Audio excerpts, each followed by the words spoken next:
You said this place was steps from the water. We just haven't found the steps yet. How much did we save? Enough. Enough to get lost? Or you could book a stay with Hilton. Welcome to your oceanfront room, just steps from the water. The Hilton sale is on now. Book on Hilton.com or the Hilton app and save up to 20% to get the stay you expected. When you want savings, not surprises, it matters where you stay. Hilton, for the stay. Mornings have a rhythm. You can hear it, feel it. And at Quaker, we fuel it. With 100% whole grain oats and a good source of fiber in every bowl, helping you turn that rhythm into your soundtrack for a great day. Fuel to start whatever's next. Quaker, official sponsor of FIFA World Cup 26. Let's go! Let's go!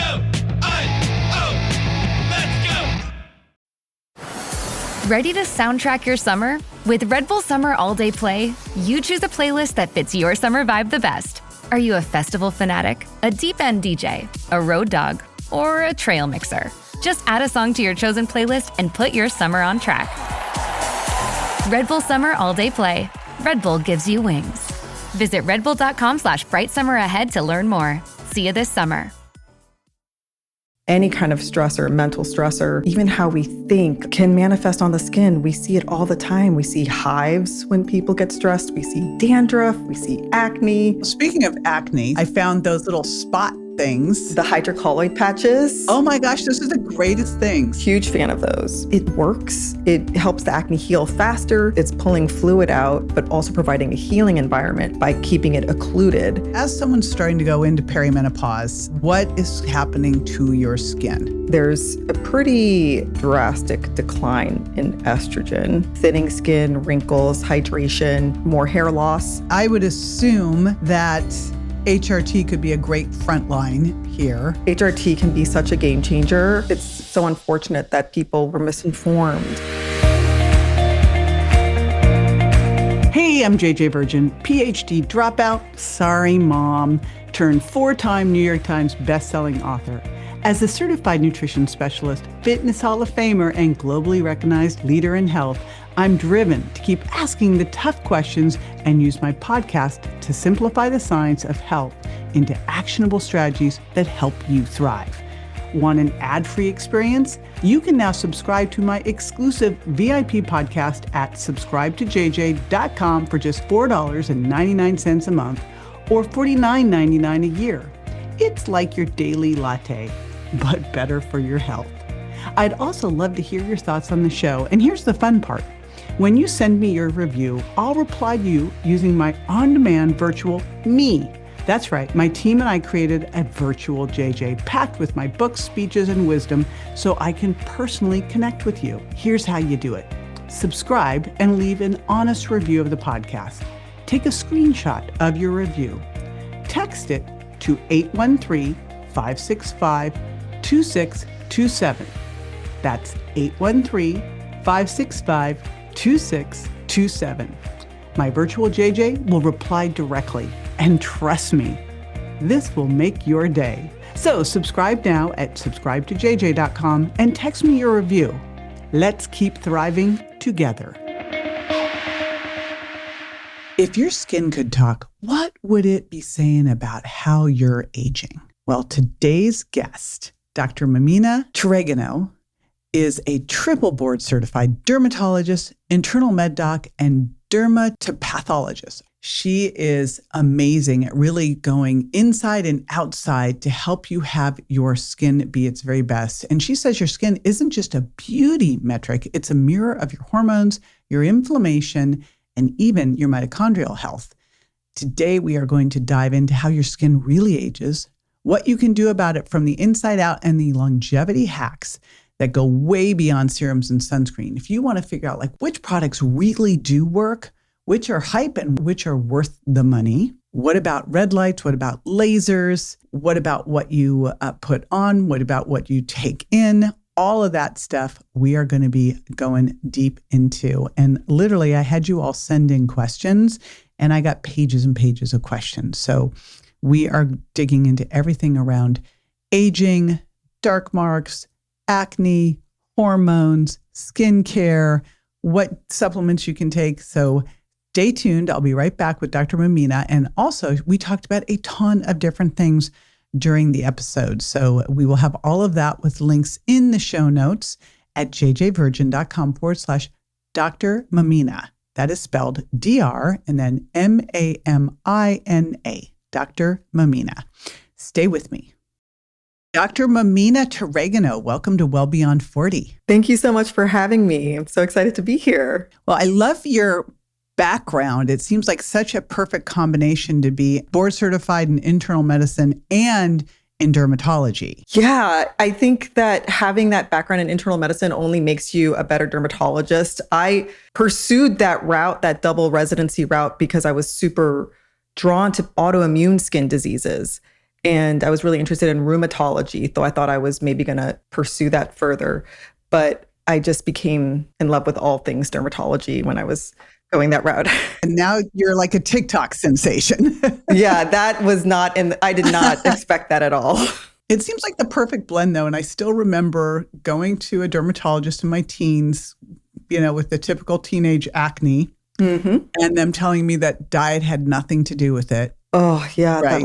that was the mindset back then. And even still persistent somewhat today too. What's your merger between what's going on internally and what's going on externally, especially as we talk aging, since this podcast is well beyond 40? Yeah, one of the things that really drew me to dermatology was the fact that I think your skin is a window to what's happening inside. So inflammation that's happening internally, and so much is coming out with gut microbiome, dysbiosis, inflammation in the gut, manifesting on the skin, hormonal imbalances internally, and that's a huge part of acne, both hormones and gut, and just your immune system kind of going awry. And we see that too with a variety of inflammatory skin issues, whether it's eczema and psoriasis. And we're just seeing so much more connected to the gut, being with all these other inflammatory issues, eczema, psoriasis, rosacea. Is that why you call the skin our external nervous system? Yeah, I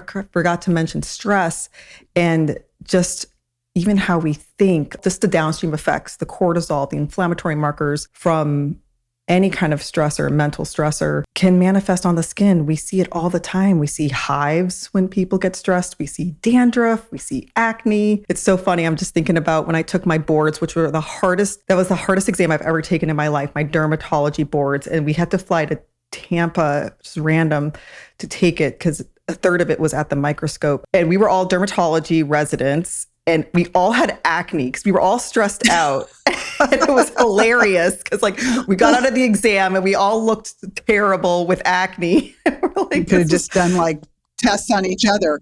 Yeah. Yeah, it was interesting. I guess 2 years ago, I'm on HRT and I had, because of surgery, I had to go off my estrogen. They're like, you need to do a lot more progesterone right now.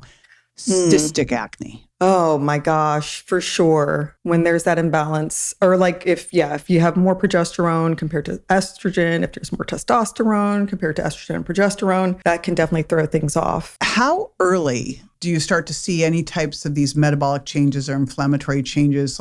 Is this a early marker of things going awry that you could see on the skin? And if so, what do you notice? Yeah, I think a great example of this is psoriasis. I look at psoriasis almost like a canary in the coal mine condition. It has such a strong correlation with increased risk for cardiovascular disease. Why is that? And what exactly is psoriasis? So psoriasis is considered to be an autoimmune disease. Your immune system's going a little haywire. There are certain inflammatory markers that your immune system spits out more than the average person, and that manifests on the skin as these red scaly plaques. They can occur anywhere on the body, but it does tend to prefer the elbows, knees, scalp. There's also inverse psoriasis where it can occur in the armpits and the groin area. And then you could also get psoriatic arthritis. But these same inflammatory markers can also play a role with the smoldering development of metabolic diseases like the cardiovascular disease, increased risk for, diabetes, and obesity and just the comorbidities that come along with that. In terms of a time difference, it can occur at the same time or it can be decades. So it's kind of person dependent too. But I almost tell people like having psoriasis is kind of a blessing because you can be proactive now. You can actually do blood test markers, do what you can to look for anything that could be indicative of an underlying metabolic or cardiovascular issue. Well, I mentioned a little bit about getting on progesterone, and it's so interesting to me because progesterone's of the hormones is kind of like take progesterone, and I remember early on I took it and gained 12 pounds in a week and was crying. I go, I've never been able to tolerate that well. Progesterone can, it does different things in different people, but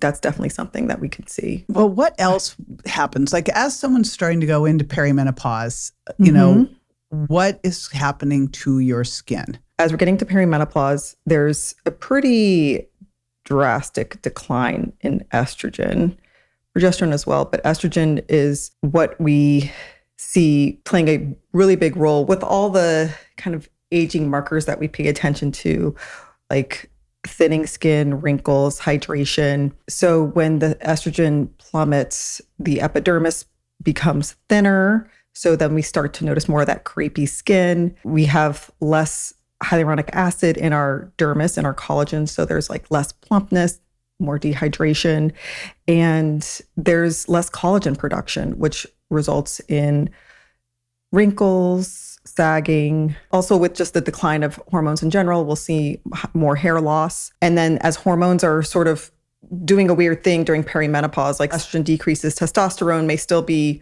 like kind of normal, or progesterone may be kind of normal. So sometimes we'll see breakouts, acne breakouts happening, you know, even during the perimenopause. Well, let's talk about some good news. So someone's going through that. I would assume that HRT could be a great front line here for doing this. Totally. And I'm so happy that it's just getting more positive attention. It's so unfortunate that people weren't misinformed. Yeah, we're misinformed. But yes, so HRT can be such a game changer with estrogen and progesterone to really help maintain that collagen and the hydration in your skin. What about topical estradiol? Yeah, I am a fan of topical estradiol creams. Based on the studies out there, it is considered to be pretty safe. It's still kind of controversial amongst some physicians, some dermatologists as well. I am on team topical estradiol, especially if you are, you know, the perimenopausal, postmenopausal stage. I think that it makes a huge difference in your skin. Well, what's the controversy then? The controversy is like, are you going to be absorbing it systemically, and will that be impactful or hurtful? And I mean, I think everyone would benefit from a little extra estrogen if you are in the perimenopause or postmenopause stage. I think that it's hard to kind of keep track of how much is actually going in the system. But to my understanding and experience, it's pretty minimal. I would imagine it's kind of like doing the vaginal estradiol. It's not going to get us out there. Yeah, even less so on the face. Although I will tell you, I found this amazing estradiol face cream, and I was so excited about it. I got it for all my girlfriends who were all like, this is great, except for one who went crazy. Like it, I was like, wow. Was it a prescription? It is not a prescription, which I still don't quite understand how you can sell an estradiol face cream and it not be a prescription, but it wasn't. Yeah. Okay. Interesting. I'm still head scratching on that. Yeah. Now it is from Canada, so maybe that's how they're. Oh, okay. Yeah. Maybe that might be why. Yeah. So you just never know.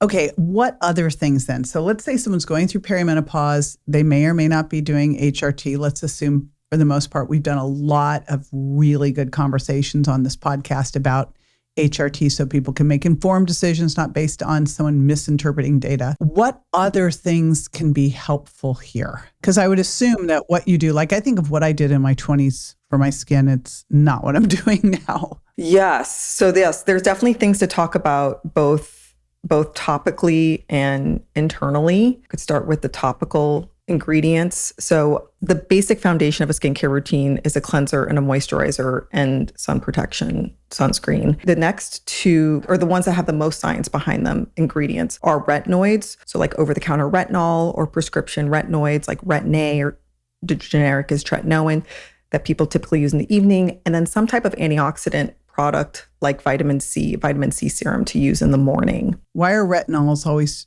supposed to be in the evening? Yeah. And, there are some that can totally be used in the morning, but there's two reasons. One is that retinoic acid, specifically tretinoin, and some retinols, it depends on if it's encapsulated or not, can break down with sun exposure.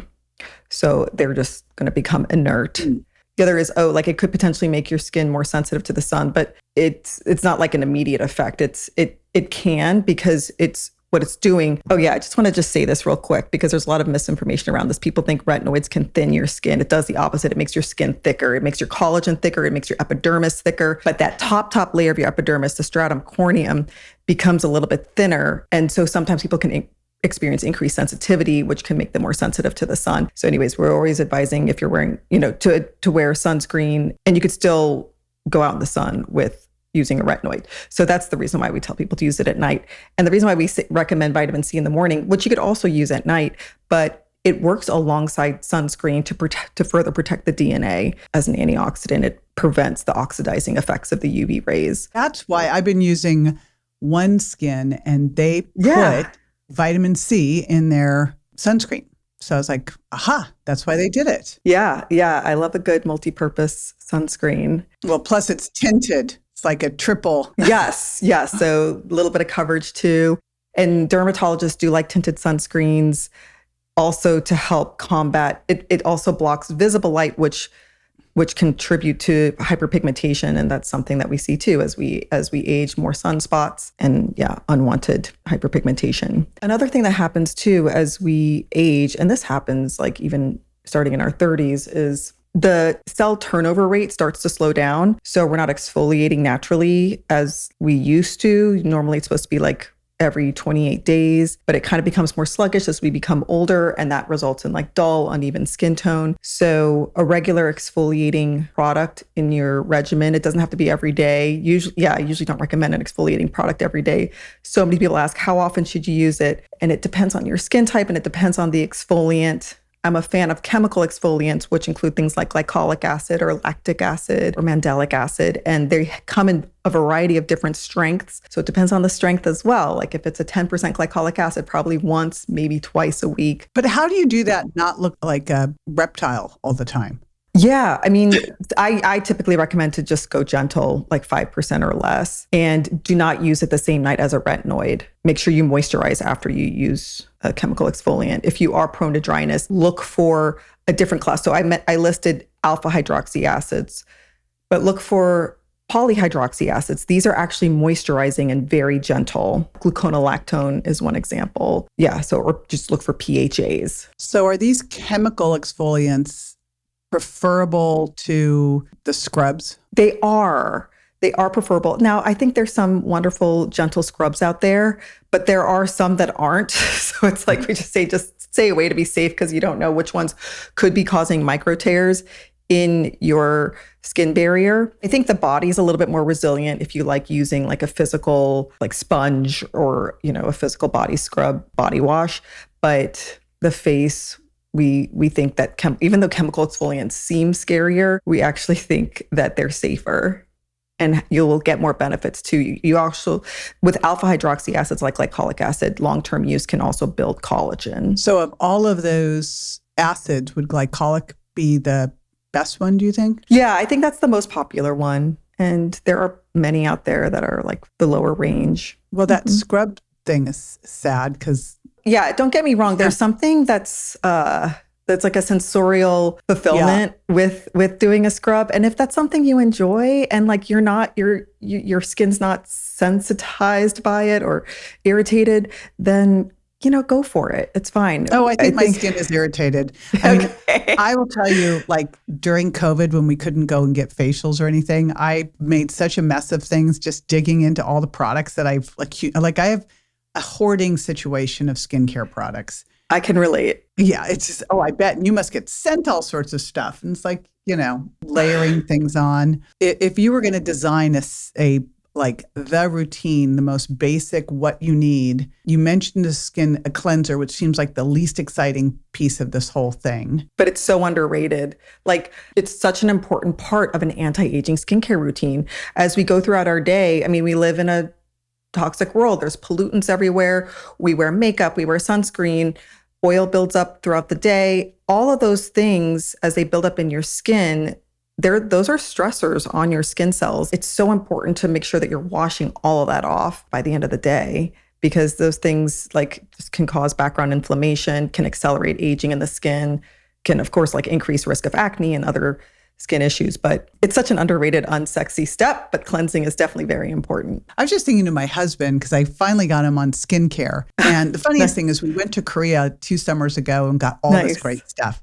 But then one of our Korean friends sent him all the skincare, and he was I'm like, honey, this is not for your skin. Like, he was bright red all the time. Oh my gosh, no. Off, Yeah. But I think he's I don't think he uses cleanser at all. I think he just splashes water on his face. So he's going to get a talking to about this. Skin cell turnover. What about autophagy and senescence cells and all of that on your skin? And how much of that are things we're putting on versus things we might need to take? So I think antioxidants can help with that process. I think just even having a healthy skin barrier with cleansing and moisturizing will optimize cellular function, whether it is like autophagy and mitophagy. But it's interesting that you say that, because there are definitely more products that are coming out that are targeting those aspects of the cell. You mentioned OneSkin. I'm a fan of them. And they have their proprietary peptide that really targets cellular senescence and aids with autophagy. Speaking of, there's so many different types of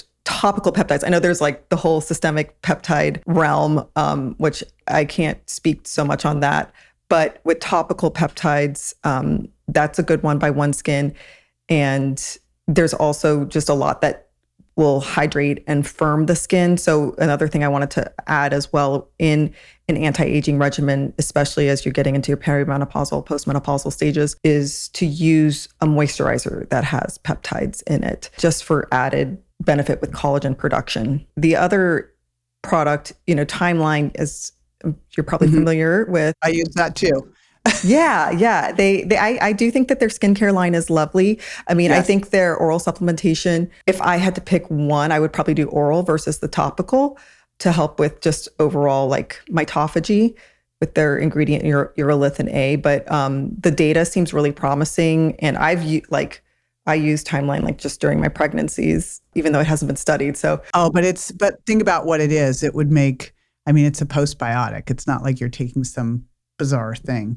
Well, that brings up a point too, since I would assume most women don't have one thing sitting on their counter. Right. We are collectors. And so, something like OneSkin and Timeline, or using a glycolic and retinol, how do you know what shouldn't go together, how to layer things? I had a makeup artist come over and she's like, you put the serum on, then she had a whole way to do this. And I'm like, okay, what do you do? There were two kind of big parts to your question. One is what can't you use together? And I'll answer that later. But I'll first address how do you layer your skincare? And there are 2 ways to think about it or to approach it. One way, and this is the dermatologist way, is to do what is, I guess, quote, most important, or what are considered the actives. Try to layer that as early as you can in your skincare routine. So if it's nighttime, try to do your retinoids as early as possible. And then, typically if you're just doing a retinoid and moisturizer, it's going to be your retinoid first, followed by a moisturizer.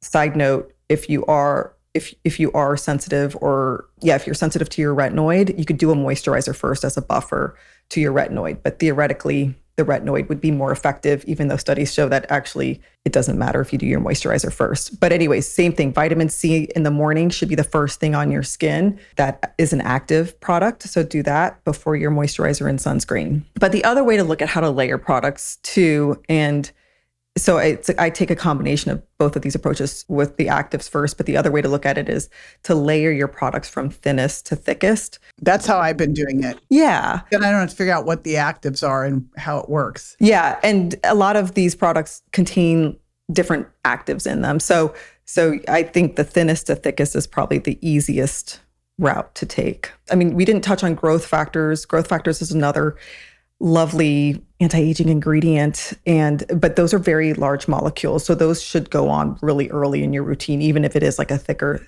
serum, just because it's not going to work as well. Give me an example of like a growth factors product. Growth factor serum, Skin Medica. So one of the most sought after ones, or one of the most viral ones, is the Skin Medica TNS Advanced Serum. That one's very popular, and people definitely see a difference in their skin when they use that. It's just very expensive. I was going to say, what's your favorite? What do you use? Growth factor serum. I think I still come back to the Skin Medica TNS. It's like $320 or something, just FYI. Everyone I know, like every patient I recommend it to, any friend I know who use it, they're like, I see a difference. I definitely see a difference.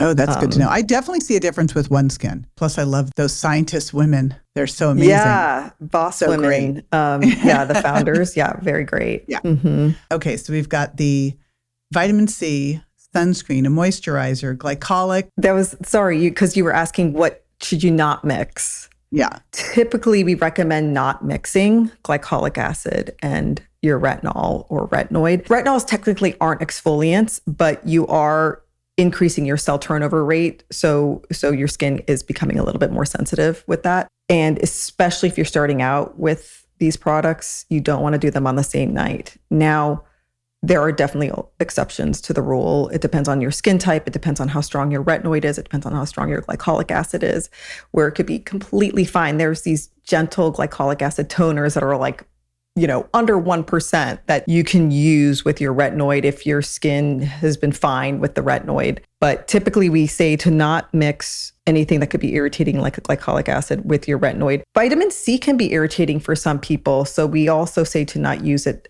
with your retinoid. And that's why we just say it's easier to just separate and use it in the morning and use your retinoid at night. And then if you have acne, another acne product that's popular over the counter is benzoyl peroxide. And that could potentially be irritating to the skin. But the other thing that it can do is that it can inactivate retinol or tretinoin. So we just say if you're going to use a benzoyl peroxide to spot treat your acne or whatever, do it separate times of the day. Well, speaking of acne, since it can get wonky during perimenopause, when I was in Korea, I found those little spot things. Yeah, the hydrocolloid patches. Oh my gosh, those are the greatest things. Huge fan of those. When I was in Korea was right when the whole progesterone breakout was going on. Oh. I found those and I'm like, these are the greatest things. Because even now, every once in a while, I'll get some weird thing. I'm like, what is that? Mm-hmm. So how do those things work? Yeah, it's interesting. Hydrocolloid came out initially, like way back when, as material for wound healing dressings. And it works by absorbing fluid from the wound, but also creating like a moisture environment, because a moisture environment helps with wound healing while also drawing it out of the wound at the same time. So that's what it's sort of doing with the acne bumps. It's pulling fluid out, but also providing a healing environment by keeping it occluded. And I love it so much because it's not irritating to the skin. Some people can get like chemical burns from benzoyl peroxide or salicylic acid. You know that little pink stuff? Oh, the Mario Badescu. Yeah. I have burnt my skin so many times using that stuff. So. Be careful. I know there's something, I don't know, like it smells like toothpaste. Like there's some other, or maybe it's camphor or something, but I was like, this doesn't seem right.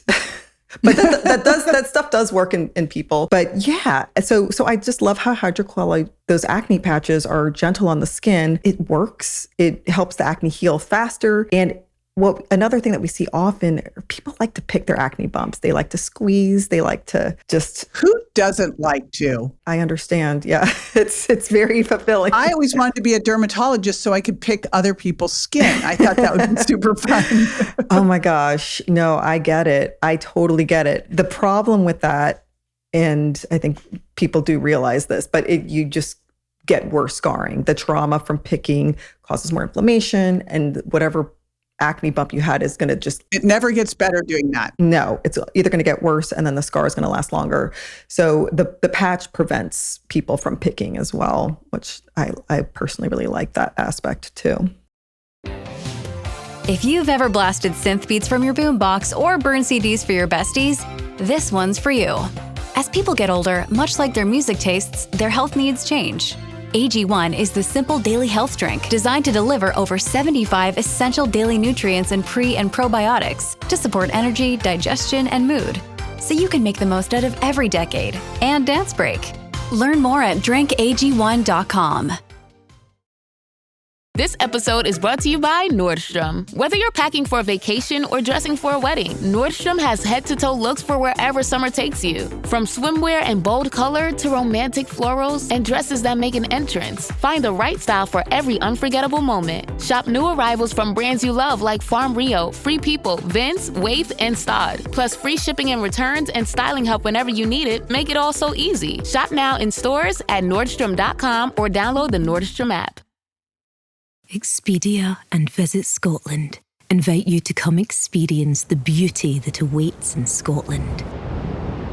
The sweep of wild coastlines, quiet lochs, and untamed landscapes. Fresh cuisine that feels rooted in the land. Come experience the kind of stillness that stays with you long after you leave. Plan your Scottish escape today at expedia.com/Visit Scotland. Well, what about some of the other things like, red lights especially? That's one that I've been doing more of. Are you talking about just in general or like for acne? Isn't blue light more for acne or is it Blue light is more for acne. Red light can actually be somewhat helpful because of its anti-inflammatory effects. But yeah, blue light is what we typically see more benefit from. I just got a bond charge. My dogs, scares my dogs, black face, red face mask. They can be so crazy looking, but I'm a fan. I'm definitely on team red light as well.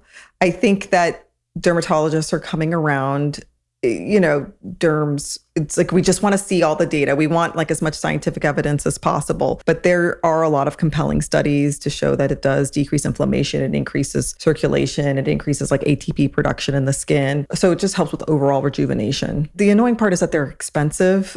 They're really expensive and you have to be cautious because I think it's tempting to buy like the cheap ones on Amazon, but I do think that they're expensive for a reason. I can't remember what the reason is. We have a big Juve platform, we have a Sunlighten platform, and then we have these two bond charge ones. And what I've noticed is all the ones that are really good are all around the same price.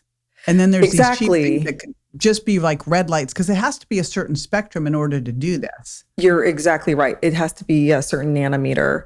And the other thing I will also want to caution or just warn people about when using red light, because people are like, wait, does it increase your risk for hyperpigmentation? And it should not. It could potentially even help with hyperpigmentation like melasma, which is, there's inflammation involved with that. What you have to be careful about is using a red light mask, which I think this is usually the cheaper masks that can emit heat. So heat is what can also be problematic to the skin. All right. Mine is not hot. Good. It just makes me look a little scary. So therefore, when you buy a good one, it's not hot. So good. So we have the basic routine. Are there any things we need to look out for, especially in terms of makeup? And I'll tell you, part of my thought process was, do men have better skin than women? Because number one, they shave, and number two, they don't wear makeup. Like, how much do we mess our skin up with makeup? I know when I'm doing a lot of like stage work or TV, I feel like my pores are just disastrous. There are definitely some makeup brands that can be very pore clogging. And it's a common question that I get. Like, what makeup should I use? Yeah, especially like stage makeup. That's probably the worst. Things like Neutrogena, like brands that also make skincare do a good job with makeup too. I didn't even know Neutrogena made makeup. They do, yeah. There's a brand that specifically makes foundations for acne-prone skin. It's called Oxygenetics, that ends with TIX, Oxygenetics.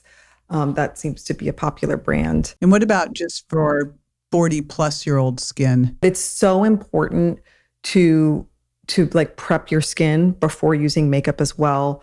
Moisturizing, putting on your sunscreen, trying to keep your foundation as light as possible. It's like the heavier foundations that can like cake and crease a little bit more. Another brand foundation that I really do like though is Giorgio Armani. That one's pretty lightweight with minimal creasing. They also have amazing liquid eyeshadows. Oh, okay. Oh my gosh. They are incredible. Okay, so you talked about MitoPure, taking MitoPure for mitophagy. What about, obvious things like collagen? Does it do anything for your skin? Tell us all. Yes, I know. Once again, it's another hot topic. A lot of derms kind of fight over it. There are a lot of robust studies to support the use of collagen. Most of them are from industry, so they could be a little bit biased. So you have to take that with a grain of salt. I am also on team collagen myself. I do think it makes a difference. Collagen will break down into smaller peptides, and the peptides can send signals to build collagen. It could do other things. It can help with joints, ligaments. It depends on the collagen as well. I think we've seen benefits from bovine and marine. There's a specific brand of collagen that I think the studies are done well. The Verisol one? The Verisol collagens. Yeah, I use Verisol and Fortigel. And I just figure I'm hedging my bets because, if you look back ancestrally, we used to get a lot more collagen in our diet, and we don't. Yeah, right? Because we'd eat like the whole animal. You look at what we used to do in terms of fermented foods and fibers and collagen that we just don't really get as much anymore. So it just makes sense. I think so collagen is a supplement. And then there's two other supplements that have decent evidence for when it comes to protecting your skin from the sun. One of them is called Polypodium leucotomus, which is I've never heard of this. It's most famously known as HelioCare. The supplement's called HelioCare, but it uses this ingredient, Polypodium leucotomus, which sounds like a Harry Potter spell. It's the name of this fern extract, this wonderful antioxidant that actually helps protect your skin from the sun, minimizes sunburns. It's been also shown to help with aging and hyperpigmentation. The studies aren't as big with those, but so kind of like sunscreen in a pill. So you'll see that in a lot of like sun protective supplements out there, Polypodium leucotomus. Does astaxanthin do that too? Astaxanthin does do that. I am definitely an astaxanthin fan for sure. And other wonderful benefits were there. I just realized that fell out of my supplement stack because I was taking that and it disappeared. So astaxanthin, that was my understanding, is that it could be like, internal sunscreen. Exactly. Yeah. So that you'll see that ingredient as well I think there's other benefits besides even just sun protection for overall health, but you'll see astaxanthin in like sun protective supplements out there. And the other ingredient that we also recommend is niacinamide. And niacinamide is a lovely topical ingredient, but orally it has been shown to reduce skin cancers by 20 to 30%. We typically will recommend it people who have a lot of sun damage, a lot of history of precancers or a history of skin cancers. Yeah, we could use more studies in it. There was a really nice study in the New England Journal of Medicine, but I'm personally a supplement junkie, so I think that there's a lot of fun things out there to do, but we could safely recommend as a dermatologist, those would be my top. Yeah, but I think glutathione there's a lot of promise with that. Would love to see more studies with it. And of course, you want to make sure that you have one that's like more easily absorbable. Yep. Well, I think there's a lot of benefits with creatine. I feel like you're the creatine queen. My new thing, because as I dug into creatine, I'm so obsessed with creatine. Did I give you any creatine? I'll have to send you some creatine. And it's good for pregnancy too. That's like, oh my gosh. Anyway, okay, I need some. I'm going to send you some. Thank you. But as I was discovering this, I'm like, first of all, I'm kind of mortified that it took me till my late 50s to wake up to creatine. And when I used to work out at Gold's Gym in Venice and everyone was taking creatine, but that's honestly why I didn't take it. Cause I thought all these big dudes, it just was like, I'm not touching that.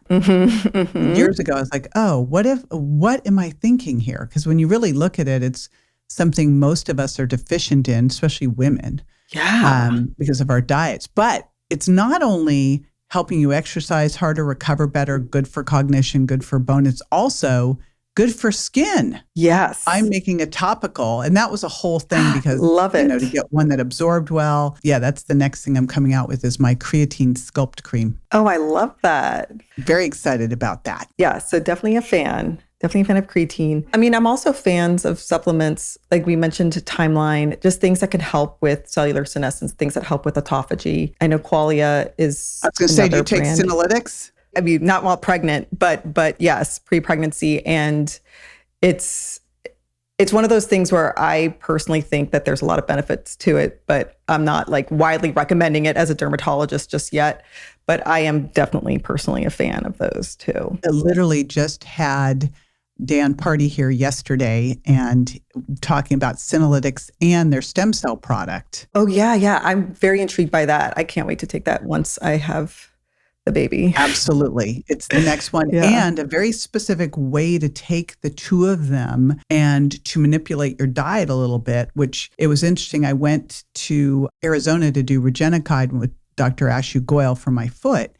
And he was telling me how he has his patients do a low protein, more vegan-based diet for a couple days, and that he may even work in some HIIT training before they do this to really pump up their stem cell production. I'm like, oh. So that's what Dan Party was talking about, was how to manipulate these things so that you could get the biggest effect. So that's actually all in that podcast coming out. Okay. I have to check that out. So they make a ton of sense to do together. You know, I think of so many, like my mom at 93, and she just didn't have the options. Like we have so much stuff now that we can do. So much. Fantastic. Yeah. The whole NAD precursor. I take that too. Whether it's NMN or NR. Well, I take the NAD Plus from Qualia that's got all of them, because they actually did the research on it and showed that it bumped up NAD levels 67%, which is pretty crazy. So it was funny because he was talking about which supplements you should and shouldn't take with senolytics, and that we have to go off NAD. And I'm like, really? Because that's when you can feel. I was like, I don't want to go off that. Yeah. Okay. So you have to go off that one whenever you're taking. Well, yeah. He's like, which I never thought about. So he's like, yeah, just go off that for 2 days. I'm like, okay. All right. How can I prevent or reverse the dryness and dullness that comes with menopause? So a lot of that is related to your drop in estrogen, drop in hormones in general, even like lower testosterone. If you have the luxury of going on HRT, which I feel like is very accessible these days, that'll make a huge difference. Yeah. Yeah. That is a big thing. When I talked about, skincare products too, that are beneficial for when you are in the menopausal stage, hydration and not overdoing it with the actives actually is important. People want to be on the strongest retinoid, like the highest strength retin-A. I mean, it's okay if you're on just a gentle retinol. When it comes to just applying your skincare regimen, you want to make sure that you're using a gentle cleanser. If you're going to use exfoliating product, always make sure you're moisturizing. Make sure that it's not too harsh. Just on a sample day, if you are washing your face, use a hydrating toner or hydrating essence, which I think are the same thing, by the way. I feel like K-Beauty brought the whole essence craze. Essence, I think, is kind of in between a toner and a serum, but I think that they're very similar. What's a good brand of a toner essence thing? I am a fan of Laneige, which you can get at like Sephora, Laneige. It's a K-Beauty brand, and they have like a ceramide toner, lovely hydrating toner. There's another K-Beauty brand called Tirtir, Tirtir, that has a lovely hydrating toner. You're just giving your skin that extra juice before you're applying your other products. People love hyaluronic acid. I kind of think it's overhyped, but I do think that if you are dealing with dryness,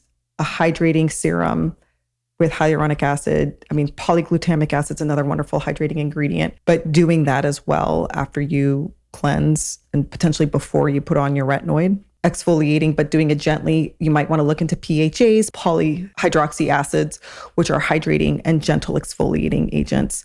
So that's going to brighten and hydrate at the same time.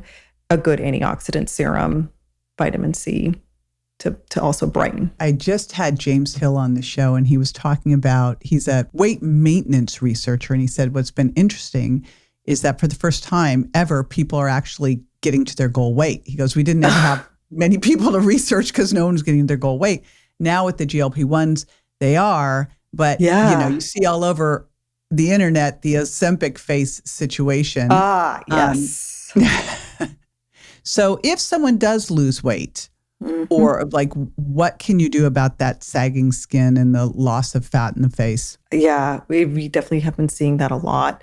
So it's tough because there's not a lot of skincare that will lift your face. I think that if you have good skin integrity, which you can get if you have good collagen with vitamin C build collagen, peptides build collagen, retinoids build collagen, growth factors build collagen.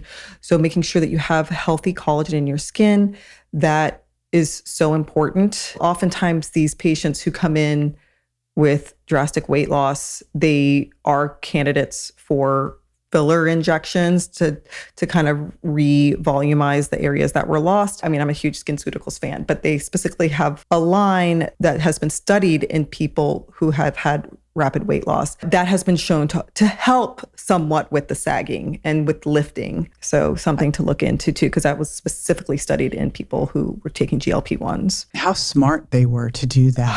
Oh yeah, very smart. Ahead of the curve. Here I was like telling myself last week, like, you are not getting anything new until you use up all these things. And of course, I'm sitting here scribbling down. There's so much fun stuff. Mamina. I know you have to restrain yourself there, but there are so many fun things out there. Oh, there are. My gosh. One more that we actually mentioned, but we didn't really address how you could do it is how to fade those dark spots or melasma or acne scars. Ah, yes. Such a popular question. So acne, hyperpigmentation, and hair loss are, I think, the three most popular topics. So hyperpigmentation, whether it is melasma or post-inflammatory hyperpigmentation from acne or literal sunspots, they can vary in how they respond to different treatments. But basically, I want to just preface by saying that if you're not wearing sunscreen, then it kind of defeats the whole purpose of doing anything else. So number one thing, just make sure you're wearing sun protection, because you're just going to undo all the hard and expensive work that you're going to do on all these spots. And before we go to the next, is there specifically something you should be looking for in your sunscreen? I will link to that. I think the One Skin sunscreen is like the greatest thing ever. I'm obsessed with it.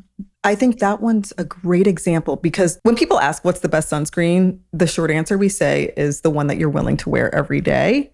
But when it comes to hyperpigmentation, there's a few things that you want to make sure your sunscreen has. For all sunscreens, we do recommend a minimum of SPF 30. Zinc, if you want to look for zinc as well in your sunscreen. But then you look weird. Then you look weird, but that's where the tinted helps to sort of offset it. But I completely agree. Zinc can make you look weird. But the tinted sunscreen, you have to find one that matches your tone. So did I mention tinted? So tinted's the third thing you want to look for if you're dealing with hyperpigmentation, because what causes the tint in your sunscreen is iron oxide, and iron oxide helps block against visible light, blue light, and those can accentuate hyperpigmentation. So yes, definitely so important to have daily sun protection. When it comes to ingredients, there's a lot of ingredients out there. The two that I have found to work the best, and then there's controversy with one of them, but they're both prescription. So just letting you all know this, and we'll go into my favorite non-prescription ones, but it's hydroquinone along with tretinoin, or like prescription Retin-A. The tretinoin increases your cell turnover, which gets rid of like the older dark cells and replenishes your skin with newer healthy cells. And then the hydroquinone is, I think, one of the most effective skin lightening agents out there. There's a decent systemic absorption with hydroquinone, so there's some safety issues have been coming up with that, but that's still a huge workhorse in the dermatologist toolbox. Well, what's the safety? Like what safety issues? Well, there was concern that it could potentially increase skin cancer. I think it still needs to be teased out a little bit more. There isn't anything else that's like super blatant. They say to avoid it in pregnancy because there's a high systemic absorption, but they said we don't know if it really does anything.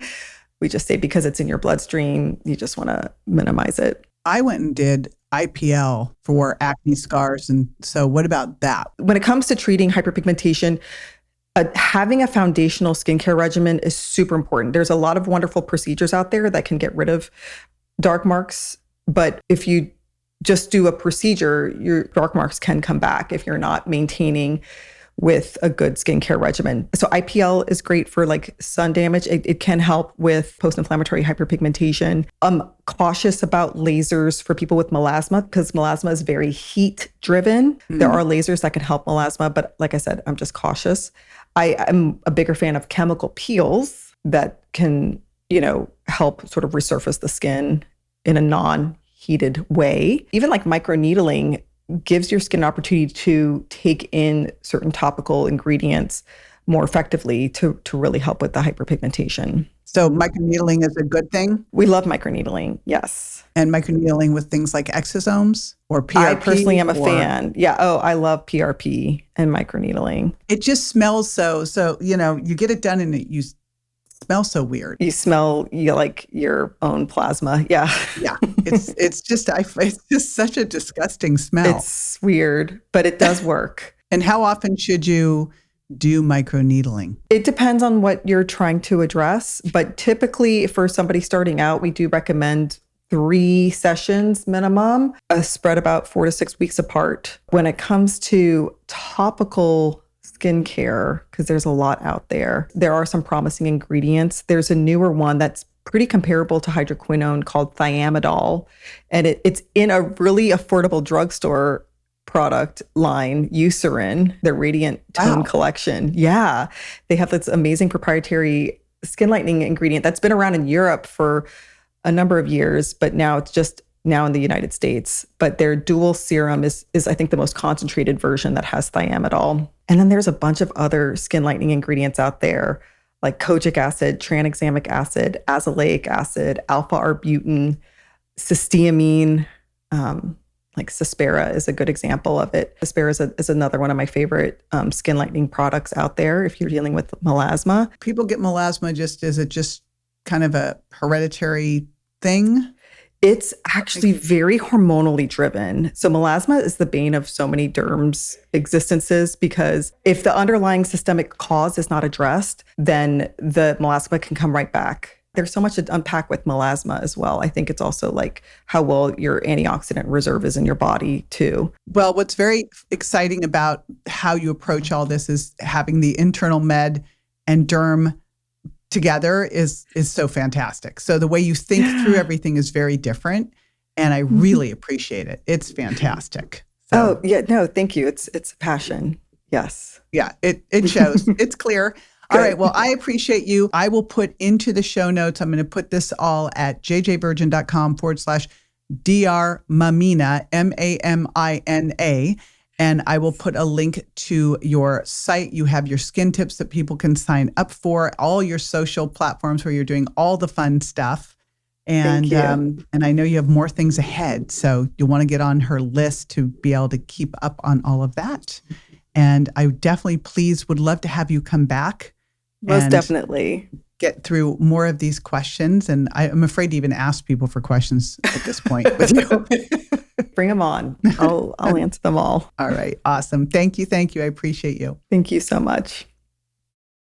If you take one thing from this episode, it's that your skin is a reflection of what's happening inside. Feed it, move it, rest it, protect it, and it will show you that return on investment every single day. And boy, do we go through a lot of different products that you can be using. I promised myself I was not buying anything else. And then I'm literally scribbling notes as I'm going through this. So I'm making a lot of notes that I will have in the show notes, but I'm also going to grab special links from some of my pals over at OneSkin and Timeline and Bond Charge so that you can get all of these different things as well.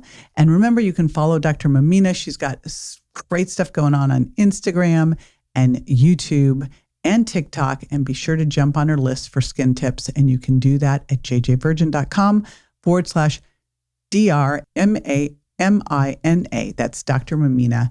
And I will see you next time. Be sure to join me next time for more tools, tips, and techniques you can use to look and feel your best and be built to last. Would you prefer an ad-free experience? Join my VIP podcast at subscribetoJJ.com for just $4.99 a month or $49.99 a year to unlock uninterrupted ad-free access to all the episodes and insights you love. Also, I'd love to connect with you and hear your thoughts on the podcast. Here's how. First, subscribe to the podcast and leave an honest review. Second, take a screenshot of your review. And third, text it to 813-565-2627. That's 813-565-2627. When you do, I'll reply using my brand new Virtual JJ. It's my on-demand virtual self built from my books, talks, and years of experience so I can interact with you directly. You'll make my day, and I can't wait to hear from you. Thanks for tuning in, and I'll catch you on the next episode.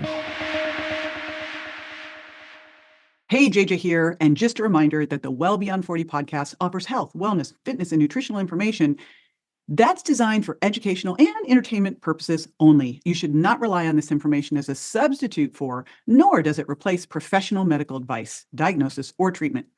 If you have any concerns or questions about your health, you should always consult with a physician or other healthcare professional. Make sure that you do not disregard, avoid, or delay obtaining medical or health-related advice from your healthcare professional because of something you may have heard on the show or read in our show notes. The use of any information provided on the show is solely at your own risk. Struggling with weight loss? Prolon's 5-day fasting mimicking diet is a clinically developed nutrition program designed to promote fat loss while protecting lean body mass. Developed at USC's Longevity Institute, it assists the body in entering a fasting-like state that helps reset metabolism and target visceral fat. In just 5 days, Prolon offers a science-backed approach to weight loss without extreme restriction or guesswork. Get 15% off plus a $40 bonus gift when you subscribe at prolonlife.com/now.